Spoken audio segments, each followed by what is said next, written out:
بسم اللہ الرحمن الرحیم۔ دوستو، جب اللہ کے رسول صلی اللہ تعالیٰ علیہ وسلم نے اللہ کا پیغام دنیا کو سنایا کہ اللہ کے سوا کوئی عبادت کے لائق نہیں ہے، اللہ ہی معبود ہے اور میں محمد اللہ کا رسول ہوں، تو یہ سن کر مکے والے اللہ کے رسول صلی اللہ تعالیٰ علیہ وسلم پر ظلم کرنے لگے، ان کی توہین کرنے لگے، کوئی پتھر مارنے لگا، کوئی جادوگر کہنے لگا، لیکن اللہ کے رسول صلی اللہ تعالیٰ علیہ وسلم اللہ کے دین کے لیے ہر دکھ تکلیف کو برداشت کر کے اللہ کے دین کی تبلیغ کر رہے تھے۔ ایک دن آپ حضرت محمد مصطفیٰ صلی اللہ تعالیٰ علیہ وسلم نے دیکھا کہ ایک بوڑھی عورت اپنا سامان باندھ کے اپنے دروازے پر بیٹھی ہوئی تھی، اور اس نے سنا تھا کہ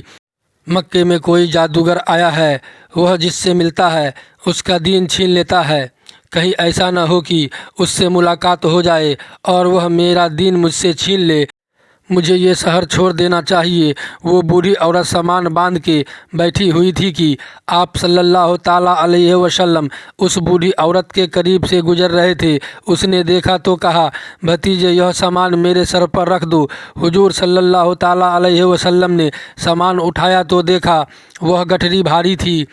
اور وہ بوڑھی کمزور تھی، تو آپ فرمانے لگے کہ اماں، یہ سامان تو بہت بھاری ہے اور آپ بوڑھی ہو چکی ہے، اگر آپ کو اعتراض نہ ہو تو کیا میں آپ کا سامان اٹھا کر آپ کی منزل تک آپ کو پہنچا دوں؟ تو بوڑھی عورت آپ صلی اللہ تعالیٰ علیہ وسلم سے مسکرا کر کہنے لگی، اے نوجوان، اس سے بڑی مہربانی کیا ہوگی؟ تو اللہ کے رسول صلی اللہ تعالیٰ علیہ وسلم نے اس بوڑھی عورت کا سامان اپنے کندھے پر اٹھا کے اس کے ساتھ چلنے لگے۔ ابھی آپ صلی اللہ علیہ وسلم اور وہ بوڑھی عورت ساتھ ساتھ چل رہے تھے تو اتنے میں وہ بوڑھی عورت آپ صلی اللہ علیہ وسلم سے کہنے لگی، میں تمہیں بھی یہی نصیحت کرتی ہوں، میں تمہیں بھی یہی کہوں گی کہ یہ شہر چھوڑ کر چلے جاؤ، کیونکہ یہاں پر کوئی جادوگر آیا ہوا ہے جس کا نام محمد ہے۔ وہ اپنے آپ کو نبی کہلواتا ہے اور ہمارے خداؤں کو جھوٹا کہتا ہے، اور اے نوجوان، اس کے لبوں سے نکلنے والے لفظوں میں اتنا بڑا جادو ہے کہ جو بھی اس کی باتوں کو سنتا ہے اس کا ہی ہو جاتا ہے، وہ اس پر ایمان لے آتا ہے۔ اس کے بعد وہ بوڑھی عورت کہنے لگی، اے نوجوان شخص، میں نے پوری زندگی اپنی بتوں کی عبادت کی ہے، میں یہ نہیں چاہتی کہ اب آخری وقت میں اپنے خدا سے غافل ہو کر اس جادوگر کی باتوں میں آ جاؤں۔ اس طرح پورا راستہ وہ بوڑھی عورت اللہ کے رسول صلی اللہ تعالیٰ علیہ وسلم کی توہین کرتی رہی، انہیں برا بھلا کہتی رہی، اور اللہ کے رسول حضرت محمد مصطفیٰ صلی اللہ تعالیٰ علیہ وسلم پورے راستے اس بوڑھی عورت کا سامان کندھے میں اٹھا کر خاموشی کے ساتھ اسے سنتے رہے۔ جب اس بوڑھی عورت کی منزل آ پہنچی تو اللہ کے رسول صلی اللہ علیہ وسلم نے اس کا سامان اس کے سپرد کیا اور صلی اللہ علیہ وسلم وہاں سے جانے لگے۔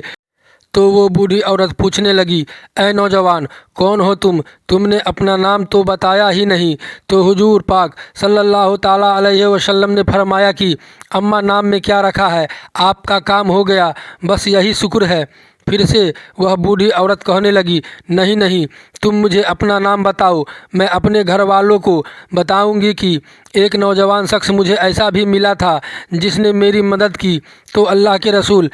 صلی اللہ تعالیٰ علیہ وسلم نے فرمایا، اے اماں، پورا راستہ جس محمد کی تو توہین کر رہی تھی، جسے تو برا بھلا کہہ رہی تھی، وہ محمد الرسول اللہ میں ہی ہوں۔